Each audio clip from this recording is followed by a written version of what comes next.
It's a milestone night in oil country as the Nuge celebrates 1,000 games in orange and blue. We get you set for the Oilers and the Blues on the GCL Diesel Oil Stream pregame show. Good evening, everybody. How you doing? Happy Sunday to you. Hope you're doing well. Tom Gazzola with you alongside Benny Thomson. Matt Kassian is our game analyst tonight as the Oilers look for a second consecutive victory after a convincing win in Vancouver yesterday. 6-0 over the Canucks. Of course, you can text us 780-218-9999. Hop into the nasty chat if you're watching on YouTube. Hit that thumbs up button.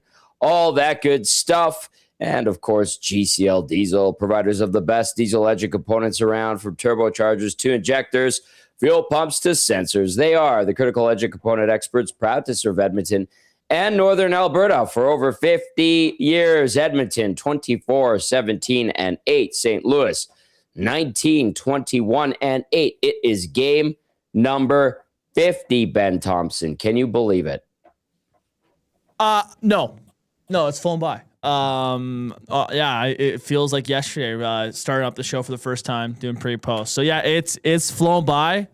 Closer playoff season, man. I can't wait to do those games. It'll be pretty cool, assuming they make playoffs. But it's been a quick 50 games with 32 more to go here. It should be exciting. They will make playoffs. Let's just get that straightened out, especially in this Pacific Division. A convincing win last night, looking to carry that momentum into the back half of a back-to-back situation. Back-to-backs have been unkind to the Oilers all season long. It is the second of three meetings between these two clubs. St. Louis has been playing better, winning a lot, and most of that winning has been done on home ice, whereas the Blues have struggled on the road. St. Louis has wins over Carolina and Tampa, two pretty decent teams. Prior to that, they had dropped three straight: Vegas, Utah, and Chicago. And you know what? This is a St. Louis team that crept its way into the playoffs last year with a nice run. I don't see that happening again like it did last season with the Blues this year. Although, Benny Thomson, they're 5 points back of a wild card spot in a very tough Central Division. They're trying to chase down the Ducks, the Kings, and the Sharks. The Sharks, as of today, sitting in that final wild card spot. Utah is at 54 points right now, so they're 8 points up on the Blues. But these guys are kind of like the comeback kids, the cardiac kids, whatever you want to call them. But for whatever reason this year, it just doesn't seem like the magic is there with the St. Louis team. To me, they are the definition of a mid. Again, I think we talked about, I can't remember what team it was where I mentioned this too. It's just like they have no direction. They're they're this weird team. It's like, okay, they'll make 1 year, miss the next, make 1 year, miss the next. And it's just, they don't have a guy on that team that is like the franchise. Robert Thomas is a very good, center for them, but sure. They're not, to me, they don't scare me if I'm any other team in the West. If they squeak in, cool. To me, they're a first round exit again. So over in St. Louis, man, to me, you got to pick a direction. And that would be stripping it down a little bit. From what Pags has been saying on Hello Hockey, it's been, they are open to business. And so if that's getting rid of Binnington, Braden Shen, if you want to move off Parayko, whatever it is, right. They probably need a different direction for the franchise. But what they are at now, right at this current point in the season, they're a Pacific team. Breed has mentioned it. They're basically a Pacific Division team. The top three in the Central are untouchable. No one's going to catch them. So they got to start winning games against Pacific teams like LA and San Jose that are ahead of them. So, but yeah, I don't like the makeup of this roster. And so to me, the Oilers capitalize on a team that's lower in the standings at its current time. On a special night where we'll celebrate and see Ryan Nugent-Hopkins play game number 1,000. He'll be the first Oiler to do so solely with the Edmonton Oilers. And so it's a special and unique night as Ryan Nugent-Hopkins plays his 1,000th game. Benny Thomson, you want to throw out the question of the night before I go into lineups and then we get Cass in here? Yeah, just question of the night. It has to do with Nuge. How many points does Nuge post tonight? In his game, 1,000. There's been a lot of stuff on Twitter I'm seeing from the Oilers.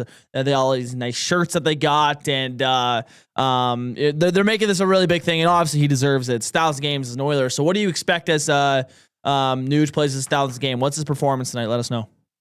780-218-9999. Hop into the nasty chat as well. There's also a EST special in regard to the Nuge that Jay Milne, the glue guy, cooked up. It's EST Nuge 1,000 games, Oilers to win money line, and Ryan Nugent-Hopkins 2+ points boosted to 320 if you want to sprinkle on that. All right, Cass is standing by. Let's get to your starting lineups, projected starting lineups, as well as netminders and injury report, and then we'll get to game changers with our very own Matt Kassian. All right. So the Oilers played last night in Vancouver. Don't really anticipate any changes unless Chris Knobloch has announced anything. He spoke about 40 minutes ago to the media. McDavid between Podkolzin and Hyman. Nugent-Hopkins with Frederick and Kapanen. Roslovic with Howard and Savoy. Lazar between Mangiapane and Janmark. Ekholm paired up with Bouchard. Nurse with Emerson. Wallman with Stasny. Just checking with Benny. Didn't see anything different, did you? No, and I'd be shocked if that's the case. The only guy that could come in is Regula. Right. I don't know if anyone would come out on the back end after last night. Yeah, no, that's fair. Pretty solid night all around. And then as for St. Louis, could thank our friend Luke Korak from NHL.com covering the Blues for the projected lineup tonight. Braden Chen between Otto Stenberg and Jimmy Snuggerud. Dalibor Dvorsky with Dylan Holloway making his return from injury, and Jake Neighbors, excellent former Oil King captain, who has turned into a pretty good NHL player. Then you got Nick Bjugstad with Pavel Buchnevich and Jordan Kyrou. Oscar Sundqvist with Alexei Toropchenko and Nathan Walker. And then on defense, Philip Broberg with Colton Parayko, Tyler Tucker with Justin Falk, Camp Fowler with Logan Mailloux.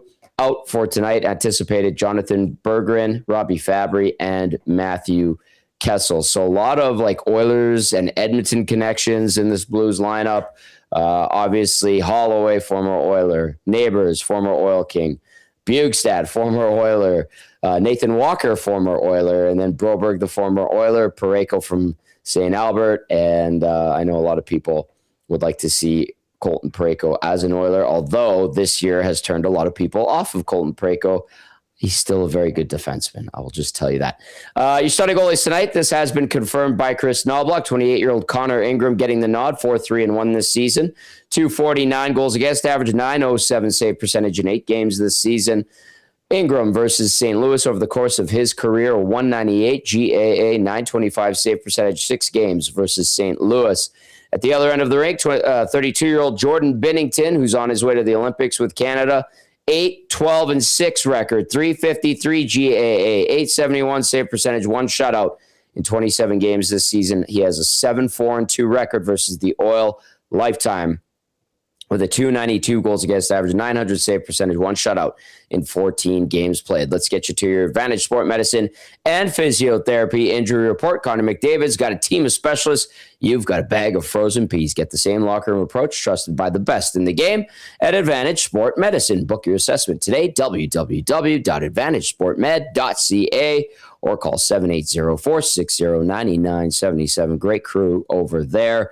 For the Oilers, we're going to put Draisaitl in this category, out due to personal reasons, heading back to Germany to take care and visit family due to family illness.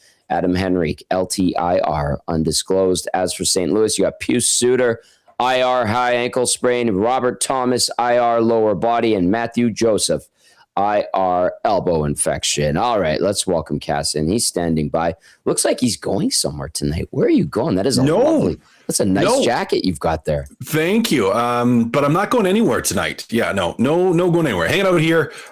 Just kind of wearing the same thing all day. I had to run some errands and do the things. I was gone. I was in a beautiful Winnipeg and beautiful North Dakota, and just about got stranded there with 5-foot drifts in the middle of the highway in between Dakota and Winnipeg. It was nuts. You drove there, or did you fly and then drive? Well, I flew to Winnipeg, drove to Grand Forks for a little bit, and then back up to Winnipeg. And it was, it was nasty. That drive back up. I've never seen. It was close to the Canadian border. Actually, it was was the oddest thing. I mean, it was too dicey. Like I couldn't, it's not like I was going to pull up my phone and take video, but there was a car and it must have either hit a drift while it was still dark or tried to get over top of one. And so it was stuck on the drift, which wasn't in and of itself crazy. Right. But what was crazy was it was like flat. So it looked like a normal vehicle. But then all the snow underneath it must have got compacted. And then since it was so windy, the rest of the snow outside of it all got pushed away. Oh. So it was like this car that looked like it was sitting normal. And it was on top of like 3.5 or 4 feet of snow. Wow. And it was just like a solid pillar underneath. It was nuts. Wow. It was nuts. Crazy drive. But maybe that's why I'm wearing the jacket still, is I'm just still feeling a little bit chilly from that trip. But fellas, what's not chilly is the Edmonton Oilers after that huge win against the Vancouver Canucks, and another opportunity tonight against the St. Louis Blues. Well, okay, first of all, I have never been anywhere more flat than Manitoba and then the Dakotas, Cass. Like even the highways, they don't have how we have like the little sloughs in between and at the edge. They don't have that, and they get smaller in Saskatchewan, and then they're almost non-existent in Manitoba and the Dakotas. I remember that drive vividly. So glad you got out of there unscathed. And yeah, that's too bad for that vehicle and that driver. Hopefully that they're okay. Oh, they were fine. They were still in there. I saw they were in there. They were hanging out. They were about as stuck as you get. Like I have no idea. I have no idea how you get them out, but I'm sure they did figure out something eventually. I have a funny memory that it's not worth it talking about it, but it reminds me of something similar here in the city. And you go, how did you do that? And I feel like the person who got stuck on the Woodrow or Windrow, whatever they're called, did not turn off the accelerator because the wheels were still spinning, and they were outside their vehicle, like watching it, looking at it teeter. And I was like, that's not safe. That is not smart. Yeah. Anyway, you brought up the Oilers and the Canucks last night, 6-0. It was a very convincing game. All the action in terms of goals was in the middle frame. We had Belzy on for pre and post last night, but what did you think from what you saw, read, heard from last night's win in Vancouver, and how does this, apply to tonight against St. Louis? Yeah, well, I think it applies. I didn't get watched the whole game, so just had a chance to watch the highlights. Just from a travel standpoint, I wasn't able to watch the whole thing. But from what I saw, it did look dominant. And from a narrative standpoint, you have Leon Draisaitl not in the lineup in a way for personal reasons for a little bit of time, and it really seemed like it was a group that kind of said, "Hey, listen, we're gonna go win this. Leon's not here. He's as always, Leon Draisaitl, one of the best players in the world." And they kind of just pulled together and we're like, nah, not on our watch. We're going to go out and we're going to pick up the slack. Like it really felt like that, more from maybe your depth players than anybody else, where they're like, all right, Leon's gone. We got to step up here. And Ryan Nugent-Hopkins being a perfect example of that, of a guy who's, now had to shift into the center position and will for a couple games here, that had a fantastic game, and his line mates as well. It seemed to be, again, didn't see everything, but it seemed to be that other players outside of the typical stars were just like, hey, we got to show up. And they did. Kapanen, Roslovic, very good to see. Podkolzin scoring against his former team, very good to see. And we'll see if they could get some of that momentum continued into tonight against the St. Louis Blues. All right, let's dive into Game Changers, boys, with our game analyst, Matt Kassian. Brought to you by Damon Bunting Real Estate. Damon Bunting, consistent, top-producing realtor in the greater Edmonton area for over 18 years. He's community-driven and understands what it takes to make a difference in our city. Check him out, damonbunting.com. Or visit his Instagram at Damon Bunting Real Estate. And Benny's question of the night, I'm going to smash and combine into point number one because it ties in very nicely. Cass, you say 1,000, which is huge. And then Benny was asking, and to our audience as well, chime in on this, how many points for the Nuge tonight? Well, it's got to be 1,000, right? Mm-hmm. It's got to score all the points. Of course. Yeah. Oh man, I want to say 3 because that would take him to 800. So I'm going to say 3 because it takes him to 800. Nice. And that would be kind of cool. I think this, same night he cracks 1,000 games in an Oilers jersey. He hits 800 points. That'd be a pretty sweet combo there for him. So I'm going to say 3 points for Ryan Nugent-Hopkins tonight. I like that. The double milestone. What a wonderful night that would be. I like that a lot. Let's see what the Nuge has against the St. Louis Blues. I mean, it's not like the St. Louis Blues are a really hard team to play against, but they've had their struggles this season. So I'm just pulling up his game log against New Jersey, or pardon me, St. Louis over the course of his career. What does he have here? There's Jake Wallman. There's Ryan Nugent-Hopkins. So he's played 37 games, guys. 10 goals, 19 assists, 29 points, -5, 12 play minutes. He's done all right against the Blues, so it's not too crazy to see him get a 3-point night and hit that illustrious 800 points. Do you guys think he could get to 1,000 points in his career as well? Yeah. Well, he could. I mean, it wasn't that long ago he had a 100-point season. Now, last year falls off quite a bit from that, and it wasn't, by all accounts, it just wasn't a great season for him last year from a production standpoint. But yeah, he's still, like, even if we say, okay, if he averages 50 points, because what's he got 3 years left now? Does he have 3 years left after this one? I have to check. But this one and three more? So, yeah. I think it's 3 more. Yeah. Yeah. When he has 50 points a year, that's 150. He should have more this season. It kind of takes him right into that range. He has 1 or 2 seasons at, between 60 and 70 points, and he gets there right away. So, yes, I think it's very, very possible, barring injury, that Ryan Nugent-Hopkins gets to 1,000. Correct. 3 years after this one, and it'd be nice to see him get 1,000 points all in orange and blue as well. Benny, what would you say to him getting to 800 tonight, 3 points? And then what do you think of him when you think of his 1,000 games as an Oiler and in the National Hockey League? Yeah, I think to the 800 point mark tonight, I think that'd be really cool. And I think it's possible. I thought I saw some good chemistry between him and Kapanen yesterday. I gave Nuge player of the game last night because of 2 gorgeous feats he had to Kapanen and get him his 2 goals. So I believe it's a possibility. He gets 3, and if they get some power play looks and all that stuff, I'd imagine Nuge is a look there. So I like his chances at it.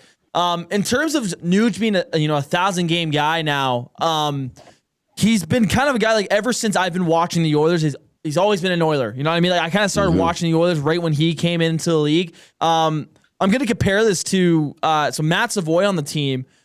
I remember growing up, his favorite player was Nuge, and so now I think it's pretty surreal for him, I'd imagine, to be playing with him on his 1,000th game. It's pretty crazy just to see how long it's been and how much he hasn't aged, at least looks wise. But it's pretty cool, man. He's one of the most loved, I think, Oilers of all time. And to see him hit this milestone tonight is pretty cool. So I think everyone's in a good mood about it. He is. He's an ageless wonder. I have to give him credit, and a really good guy. Cass, have you interacted with him a lot over your years? Because here and there, here and there. Not a massive amount to where I know him personally well enough to speak on things, but clearly a player that is very well loved by his teammates.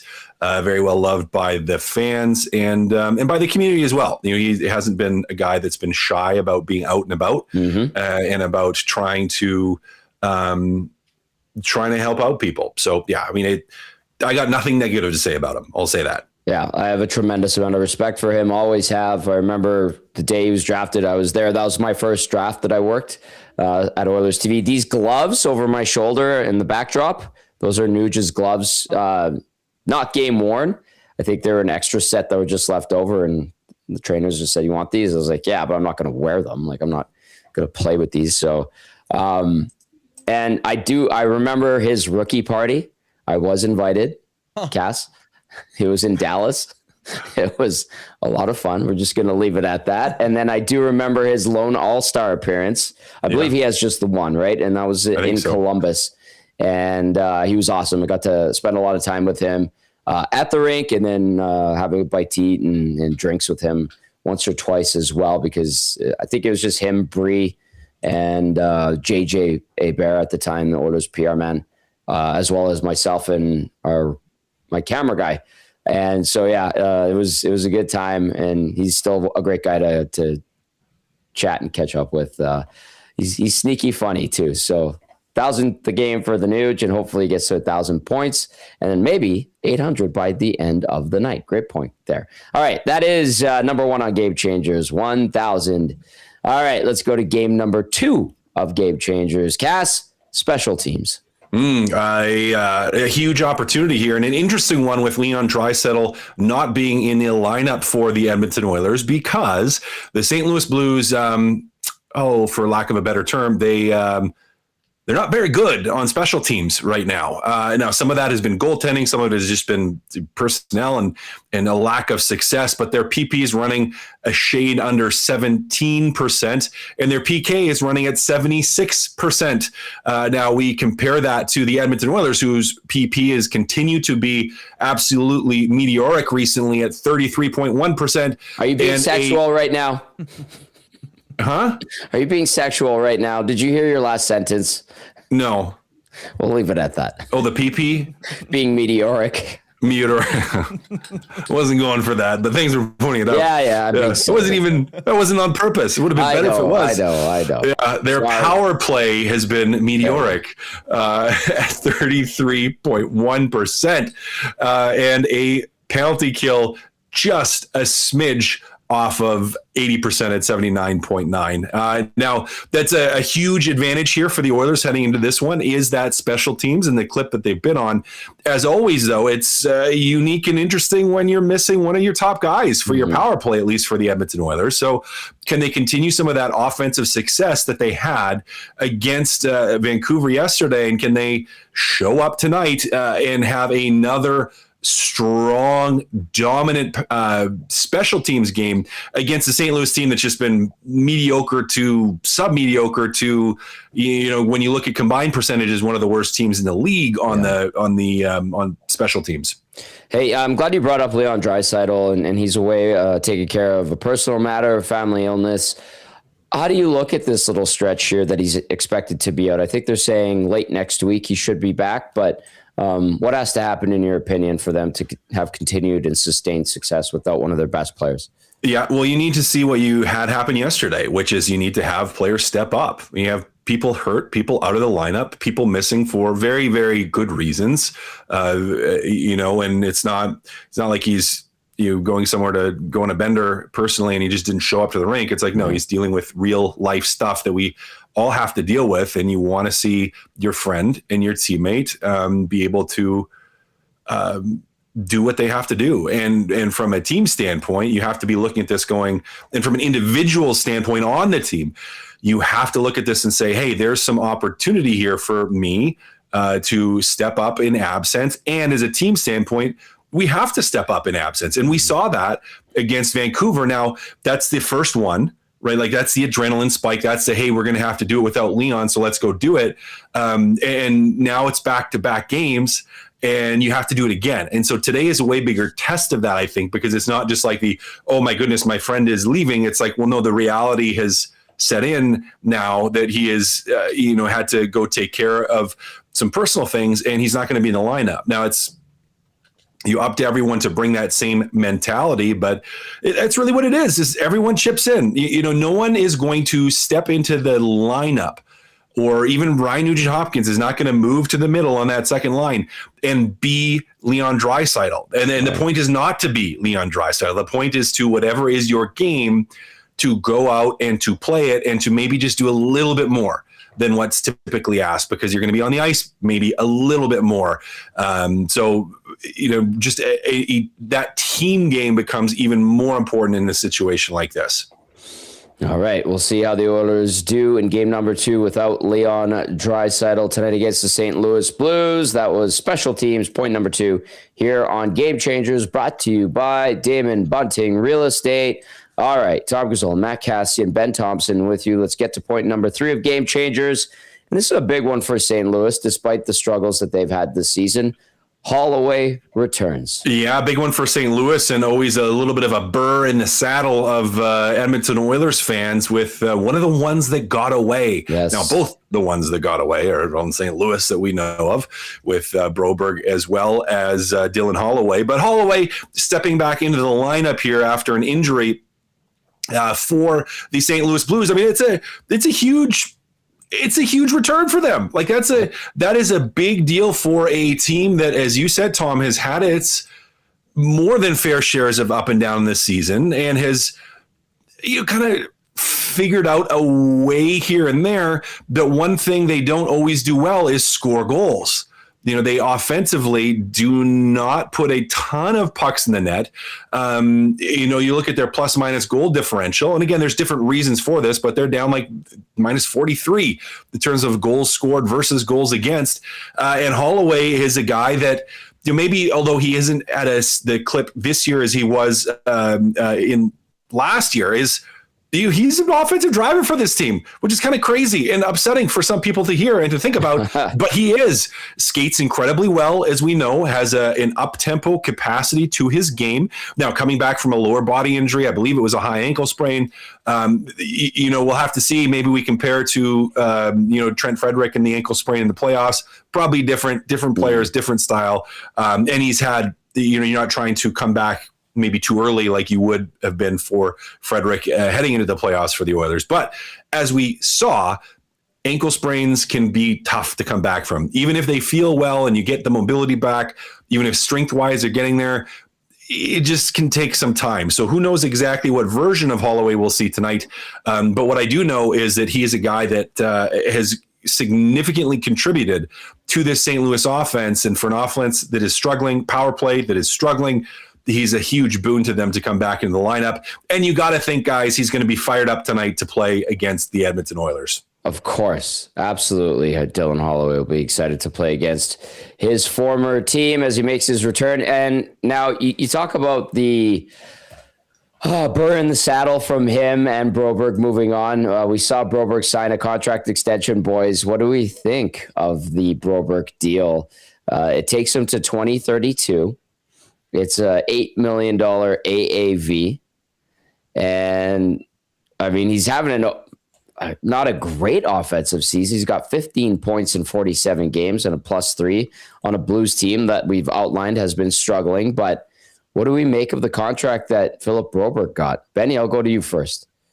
I mean, that's the type of money that those type of defensemen are making nowadays. With the cap rise and everything. The $8 million. It didn't really surprise me. He's been a top 4 guy consistently for them, and at times playing top pair as well. So I'm not surprised by the money. Him making, from an Oilers fan perspective, him making the Olympic roster over Matthias Ekholm, I think stung Oilers fans a little bit. Just like out of like that's really gonna take the guy that left Edmonton, all that stuff. To me, he was a guy that they probably didn't, they didn't develop properly here in Edmonton. I think they played too hard to get with him a little bit. Was trying to sit him out when he was up here. He wasn't playing as many minutes as he probably should be. He was doing really well in Bakersfield, but yeah, it seemed like he wanted to leave. And so I think with him leaving, getting a better opportunity in St. Louis, I'm not really surprised he's kind of developed into the defenseman he is. And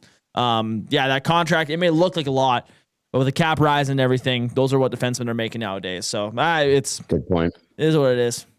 Cass, Jake Wallman at 7x7, Philip Broberg at 6x8. What would you say?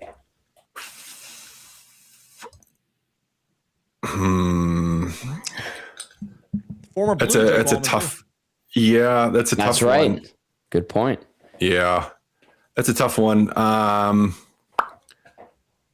man, I don't know if I got an answer for you. I didn't want to say anything with Darnell. But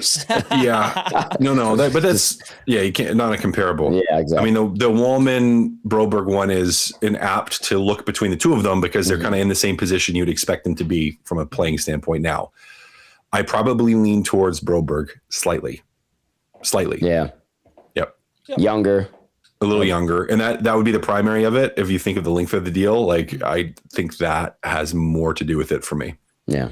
It's, it's a conversation around here that probably will not go away. There are people and players from the mid-aughts that still get brought up from time to time out of spite. You hear about the Sean Horkoff contract and stuff like that. So not going to be shocked in 10 years when we're talking about Philip Broberg and Dylan Holloway getting allowed to sign offer sheets and go to the St. Louis Blues, because that's something that Oilers fans hold onto for a long time.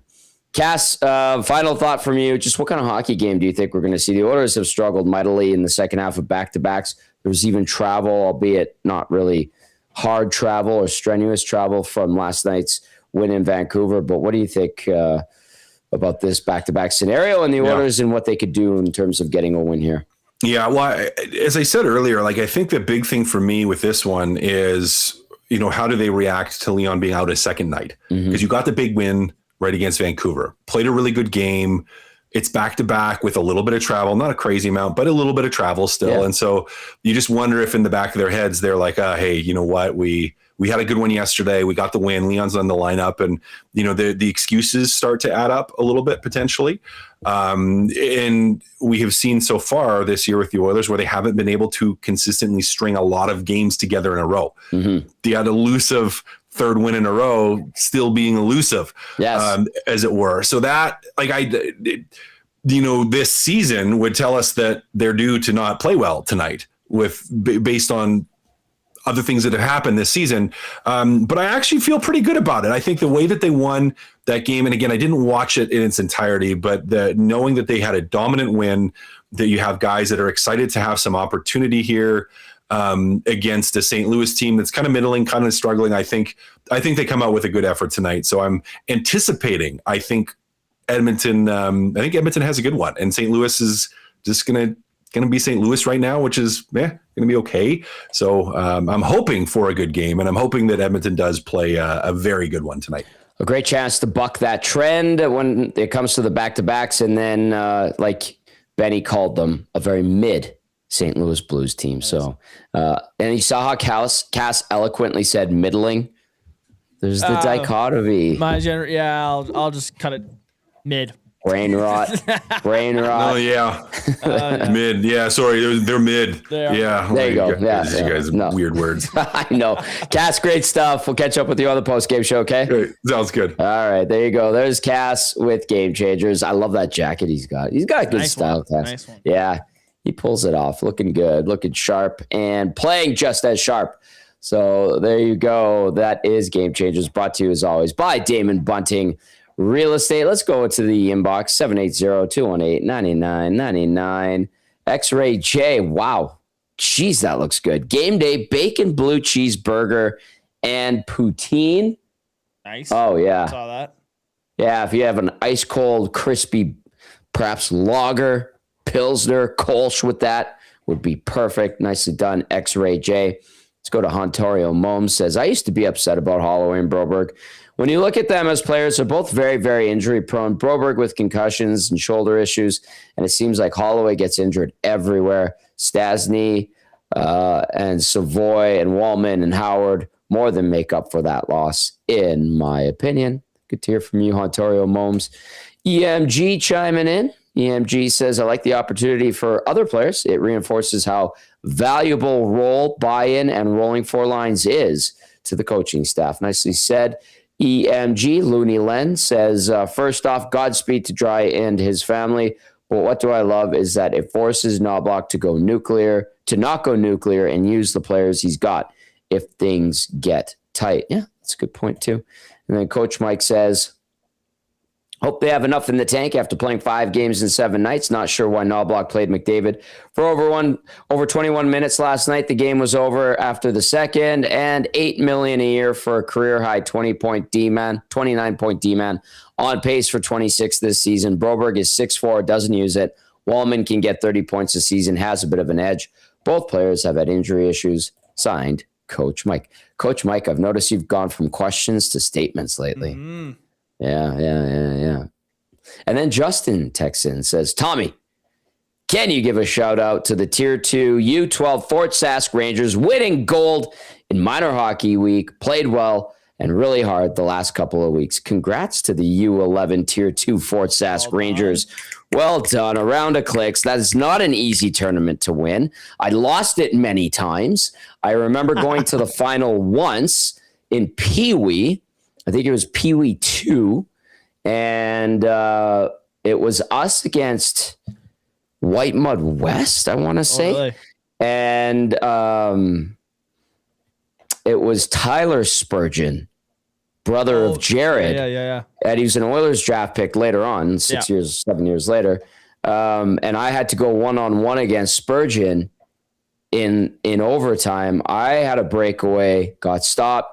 He went back the other way. I tried to chase him down. He scored. They won. Ooh. It was heartbreaking. I'm also, I have a big moment in minor hockey because, I think it was 8. This is novice second year or something. For some reason, Global News showed up and caught my game. Big deal. It's a big deal. I scored. I think it was 10 seconds in. I was a centerman, walked the guy, split the D, scored. And then they tied it midway through the third. And then I scored with 2 minutes left or something. I walked 2 guys. It was sick. I was showing my buddies. It's on YouTube. I'm showing my buddies the next day. Like, I love that. Goals. They're on Global News. It was pretty funny, but I gotta show you later. It's pretty funny when we were young kids. I want to see it. I want to see it. I'll show you. It's pretty good. Now, I'm not sure if that was the final or the semifinal. I think it might have been the final. But also some teams played the final back then at the Agricom, which is now known as the Expo Center, when they still had ice in there. Oh, really? Where the Stingers play. And that was cool to play there. I got to play there a couple of times. It was really neat. It was like a mini Coliseum back then. Yeah. That's how I always looked at it. You got to go to Northlands. You had to go down, check in with security. There was carpet in the locker rooms. It felt like big league. You know what I mean? So I scored a hat trick there once. It was good. But Tyler Spurgeon was a really good hockey player. Obviously, being drafted and making it pro, playing in the AHL for a bit. I think injuries got the better of him, but his brother has turned out to be an excellent defenseman for the Minnesota Wild and their captain. So good bloodlines there in the Spurgeon family. A lot of great hockey bloodlines in our community and our province. And to Justin's son and the Tier 2 U11 Fort Sask Rangers winning the gold in Minor Hockey Week. Bravo, gentlemen. Well done. Enjoy the splendors of victory. All right, we're going to go inside the Oilers locker room. We're going to hear from Chris Knobloch and find out a little bit of the details going into tonight's game. Nuge's 1,000th, and we'll see if the Oilers can get a back-to-back win scenario and back-to-back nights. Here he is, head coach Chris Knobloch. Your shirt, obviously a very special night tonight for Ryan Nugent-Hopkins. Give us a sense of the energy in the room and how the guys are feeling ahead of tonight. Everyone's very excited. Very happy for Ryan, what he's meant to this organization, this team, the city, for being here as long as he has and contributed the way he has. He's had quite an impact on everyone, whether it's the staff or the players, and so many that have been here and have left. He's quite a remarkable young man, and he's not as young as he used to be, but and doing what he's doing right now, and having was one of his best seasons after 1,000 games. Obviously everyone has a lot of respect for Ryan, and we're definitely excited that he gets a special night. I know that you just talked about kind of the human that he is, but in your time here, what have you learned about the type of leader that he is and the way that he can really kind of galvanize the group? Well, a lot of guys have a lot of respect, and not just because he's a nice guy. Ryan has some pushback when things aren't going well. He'll call guys out, and he'll expect more from guys because he wants what's best for the team. And he's, obviously he's always come to the rink very professional, working hard and trying to do his best. And he expects the best from others. And just a quiet leader, but speaks up when necessary, and just a tremendous person. Obviously, it's the second half of a back-to-back, a special night, and you guys are coming off a big victory last night in Vancouver. But what do you expect to see from your group in the second half? It's going to be a tough task. St. Louis, we've always had tough games against them, and the first one in the year was very tough against us, where we forfeited a game late. But it's kind of been like that through my time here playing against St. Louis. But, it's going to be important for our team to keep things simple, keep the shift short. We've had a tough road trip, a stretch of games right now, 5 and 7, and traveling after every game. So, I think it's important that we keep our game simple and the intensity as high as possible. Of course, yesterday you guys had to adjust without Leon Draisaitl, but it looked like you guys really wanted to keep that third line intact given the history and then the production yesterday. What's the next step in terms of evolving as a line for that trio? I like the steps that they're making right now. They're all, wanting to play their best. Obviously they would do, but they're feeding off each other and they're complementing each other. Obviously all three of them can skate and make plays with the puck. Now what's important is they make all those plays, but they're also supporting each other. They're small short passes and not these long Hail Marys. And when you have that speed and puck support, you can generate some offense, and I think they've been doing that. And the goals haven't been there for much. Obviously, Rosovic's got 2 the other night, one with that group. But, the chances of coming. And, there's a lot to be optimistic about, and want to continue and give them some leeway and let them play together, because I think they've been doing a pretty good job. Were you able to confirm a starting goalie tonight? Connor Ingram. And any other lineup changes? No change-outs. Same lineup. All right, there you go. There's Chris Knobloch saying some nice things about Ryan Nugent-Hopkins, talking about the success the team's had, especially yesterday and in recent weeks, and how that's going to have to continue with the absence, of course, of Leon Draisaitl. I'm just looking here. What do we have? So the Oilers now, this is the 8-game homestand that kicks off.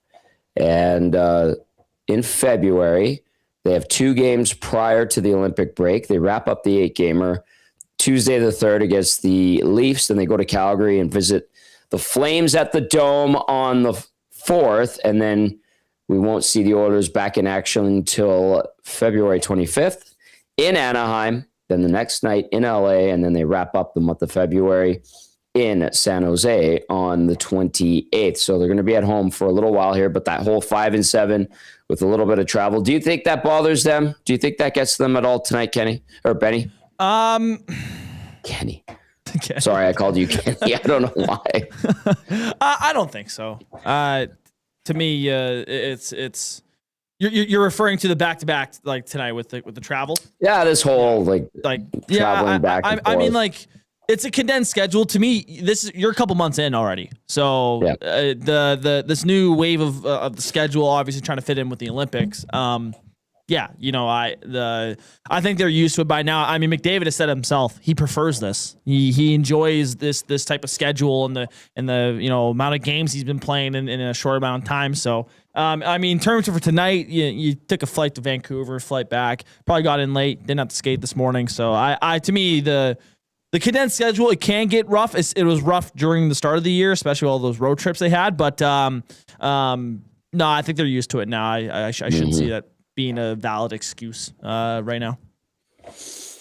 All right, there's a bunch of texts that we're going to get to, but before we do that, we need to get to your game day odds check, brought to you by Play Alberta. When you play in Alberta, it stays in Alberta, safe and secure. The revenue generated from Play Alberta is redirected into Alberta's General Revenue Fund, which is used to support programs and services that Albertans rely on every day. All right, the latest from Play Alberta. I just refreshed it a few minutes ago.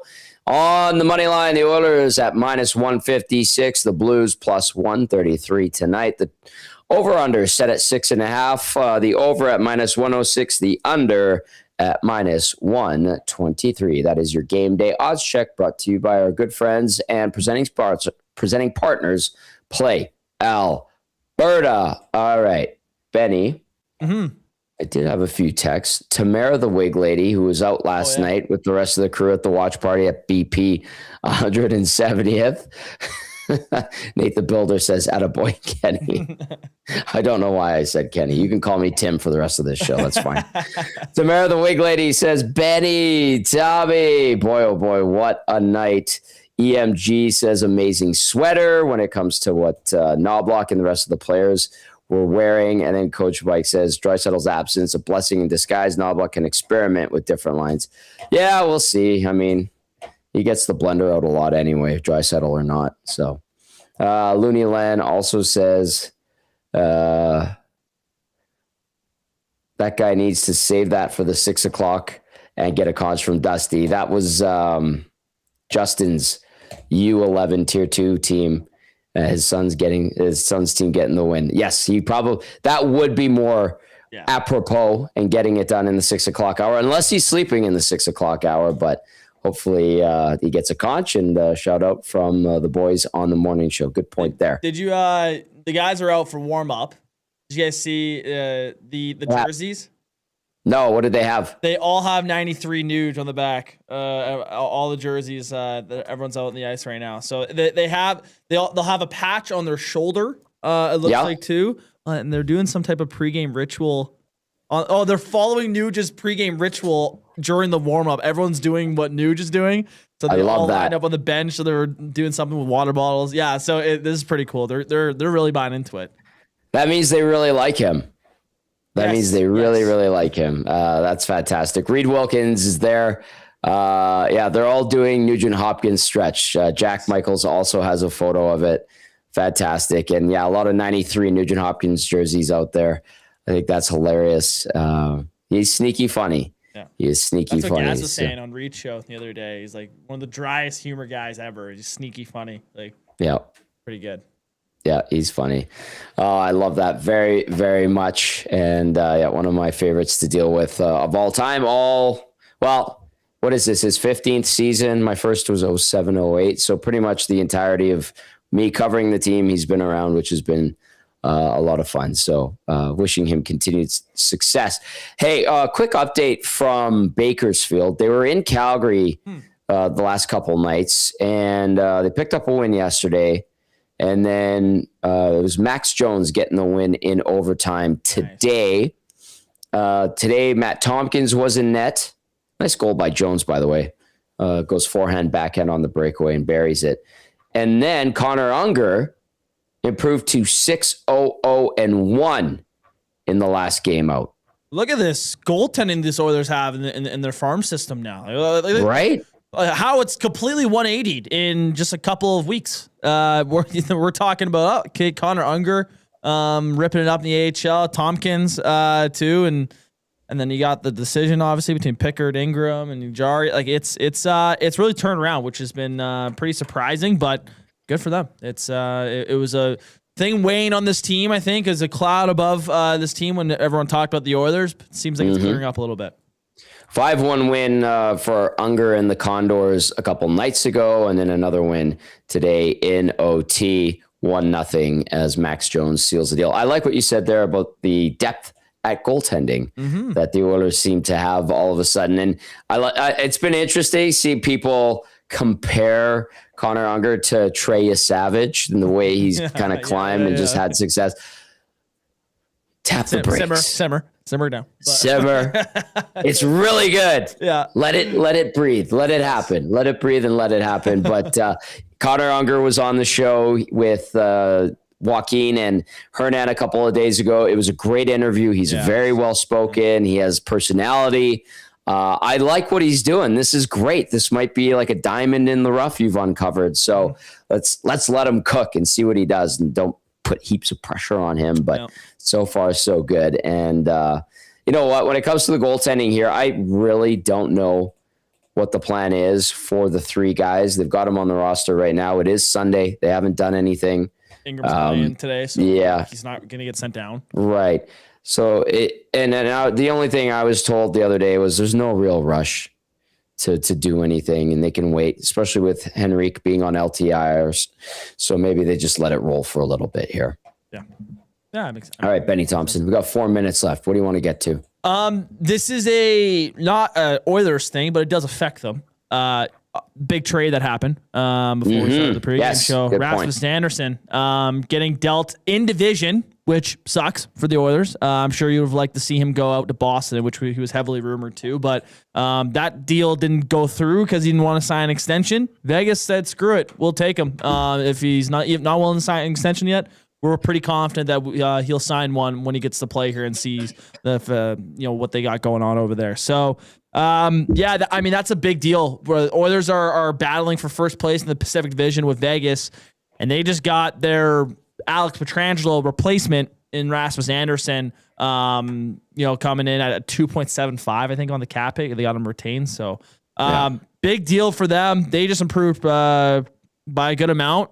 Solid defenseman. They paid a price for it, but yes, they did. That's a good point. They gave up a good defenseman too. Did. Not as good as Anderson, but Whitecloud's a good defenseman. First round pick. You're giving prospects. It costs a lot, but my buddy was saying it's like he thought it was overpayment. He didn't see the retain part at that time. Right. But I was telling him it's like the cap hit, the 2.75 for a borderline top pairing defenseman. That's going to cost you quite a bit, especially coming at this time now where it's before the Olympic break, so you get longer of a runway with him. So I imagine he probably signs an extension there, probably sticks around. And for Oilers fans that hate him, and this is biased, I hate him. He's probably understandably my most hated player in the NHL. I can't stand Rasmus Anderson. He plays like a rat. Yes, the Rat King. But to me, him going to Vegas just fits perfectly. It's just like, makes sense. Of course it goes to Vegas. So, it's Pacific Division getting a little bit better with Rasmus Anderson going to Vegas. The Oilers got to watch out. The official press release from the Golden Knights coming out 14 minutes ago. I'll just read the first paragraph. It's got all the details that we really need anyway. Vegas Golden Knights general manager Kelly McCrimmon announces today, January 18th, that the team has acquired defenseman Rasmus Anderson from the Calgary Flames in exchange for defenseman Zach Whitecloud, prospect Abram Weeb, a conditional first-round pick in the 2027 NHL draft, and a conditional second-round pick in the 2028 NHL draft. Calgary will retain 50% of Anderson's salary for the remainder of the 25-26 season as part of the transaction. That is from the press release that the Golden Knights just put out 15 minutes ago. All right, we've got some texts we get to in the last couple of minutes here. Chris Grand, I'm not reading that, and no, I'm not wearing 93 banana hammock. I guess I kind of read some of that. Those are his gloves. I said it earlier in the show. Those are his gloves. Never worn them. They're just given to me, and I was like, I'm not gonna. You see some guys out and about that buy gear from the locker room sale, and they'll wear it, and you're like, oh yeah, no, and it's good stuff. You get really good stuff at a good price from the locker room sale, and a lot of it goes quick. But I can never justify where these are Ryan Nugent-Hopkins gloves. Well, no, I wouldn't wear that, but just wearing Oilers colors. Yeah. I'm just like, I'm not in your spot. Yeah, 100%. Yeah. Now I did have Oil Kings pants for a while, but they were just black and they didn't have a logo on them. Let's see what else we got from the text line. Yeah, EMG, we got to that 3 goaltender thing. Don't really care for the part from the other person's opinion. Not part of this station, so it doesn't really count. I don't think they're in a rush. And ultimately, I think it ends up being Jari and Ingram. So that's what I think ends up happening. And you might lose Pickard. Or you could try to trade them and try to recoup something back. I don't know what necessarily you would get back, but we'll see what they do. But it doesn't seem like they're in a real pinch to get anything done. I'll poke around tonight in the press box and see kind of what the feel is, but I don't get the sense that they're in a hurry to do anything. But we'll see. All right, Benny, that's a good pregame show. Good pregame show. I'm gonna watch some football in intermissions. Bears, Rams. I was watching a little bit of that prep for this show. 10-7 Bears. There you go. Yep. I'm on the Bears for this one. I want to see Caleb Williams do well. Been doubted by people in this office. Jay Milton isn't a believer. I want to see him proven wrong. So. Well, so far so good for the Bears. Tight one against LA. LA brought 2,000 pounds worth of cold gear with them. So we'll see if it helps. But that game continues on. Pardon me. And it's a light schedule tonight in the National Hockey League. The Oilers and the Blues is the late game. You had Tampa beating up on Dallas 4-1, and then Detroit with an Alex DeBrincat winner in OT 4-3 over the Ottawa Senators. We'll see if the Oilers can get a back-to-back victory in back-to-back nights after winning in Vancouver yesterday on Nugent Hopkins night. 1,000 games for the Nuge. To see if he can get 3 points up to 800. That would be tremendous. That's going to do it for the GCL Diesel Oil Stream pregame show. Big thank you to all of you who watched and listened. Hit that thumbs up button. We appreciate you. Enjoy the rest of the evening, the Oilers and the Blues game. Maybe you're watching a little bit of football. Be sure to join us on the postgame show in a couple of hours. For Benny and Cass, I'm Tommy saying ciao for now.